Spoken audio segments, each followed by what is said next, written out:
Ce programme vous est offert par Kadibir. Notre patrimoine, c'est vous. He called it Ghana. Ghana, Ghana is the name. Ghana, we wish to proclaim. We will be jolly, merry and gay. The 6th of March, Independence Day. Ghana, Ghana is the name. Ghana, we wish to proclaim. Même bien avant l'indépendance de son pays, le Ghana en 1957, Kwame Nkrumah mijotait déjà au fond de lui la création des États-Unis d'Afrique, un continent encore sous contrôle des puissances coloniales qui ont donné une moitié de l'indépendance de la main droite, tout en retenant une partie de la main gauche.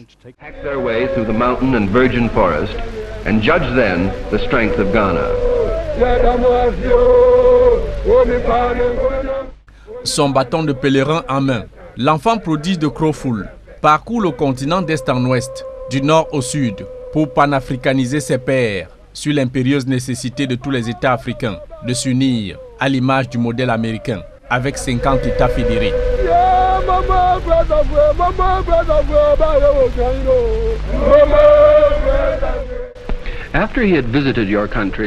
L'écrivain américain John Guntler a dit que le Ghana est une opportunité pour l'humanité. Êtes-vous d'accord? C'est l'opportunité pour les Africains de démontrer qu'ils peuvent gérer et s'assumer. Ghana. Ghana, Ghana is the name. Ghana, we wish to proclaim. We will be jolly, merry and gay. The 6th of March, Independence.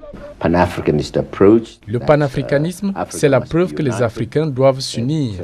Les autres États colonisés doivent être libérés. Ce sont des idées importantes.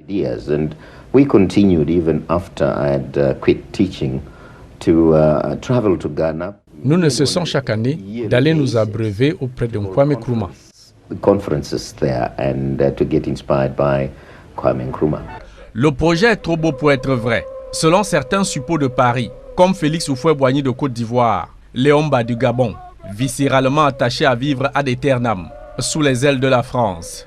Ces apôtres de la France-Afrique n'hésitent pas à narguer leur homologue Ahmed Sékou Touré de la Guinée-Conakry, Kwame Nkrumah, de rêver les yeux ouverts d'un idéalisme panafricaniste avec à l'arrivée des États-Unis d'Afrique. Le président ghanéen se rend même à la tribune des Nations Unies à New York pour dénoncer le système colonial avec ses relents impérialistes de maintenir les pays africains sous le joug de l'esclavagisation de ces hommes, l'exploitation de ses ressources naturelles et la discrimination des Noirs. Des obstacles sont dressés contre nous, je pèse bien mes mots.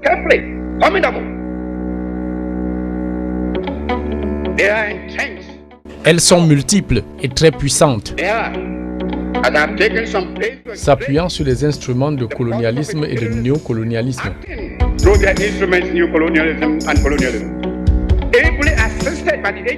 Et ce, aidés par des cabinets noirs qui opèrent partout dans le monde entier et à tous les niveaux, politiques, économiques, culturels, militaires, éducatifs et sociaux.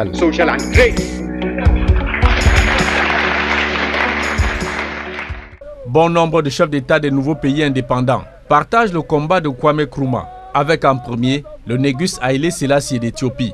Tous se rencontrent régulièrement pour en débattre, comme ici au comice agro-pastoral d'Accra, avec à l'honneur un invité spécial, le Premier ministre camerounais El Hadj Amadou Ahidjo.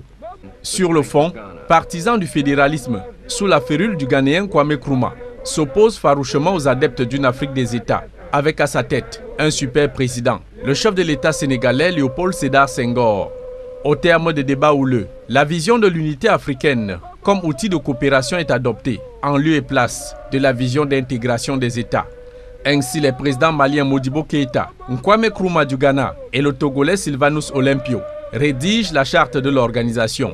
Et le 25 mai 1963, 32 chefs d'État ici en images, Habib Bourguiba de Tunisie, Léon Mba du Gabon, Haïlé Sélassié d'Éthiopie et bien d'autres signent ici l'acte fondateur de l'Organisation de l'Unité africaine, avec siège à Addis Abeba, la capitale éthiopienne.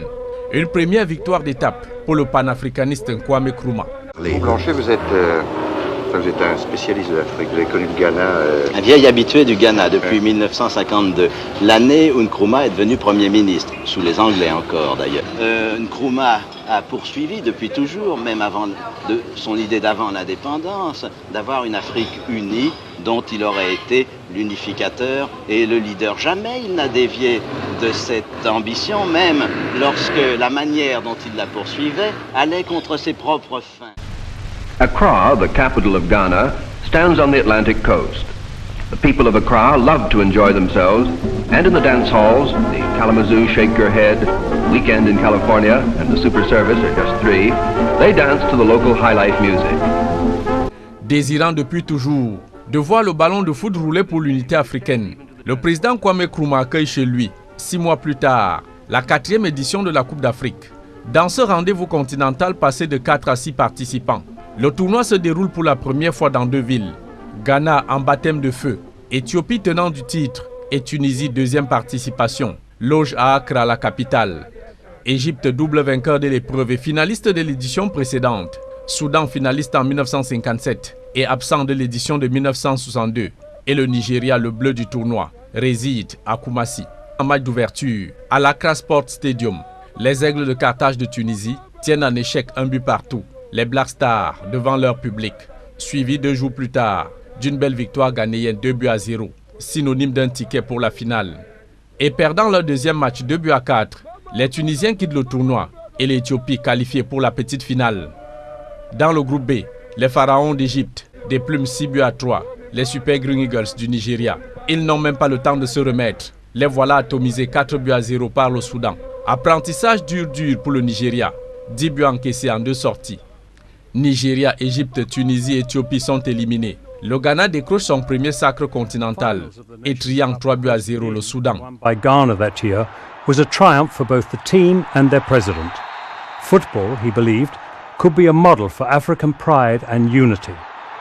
And in a successful Black Stars team, he had the supreme vehicle.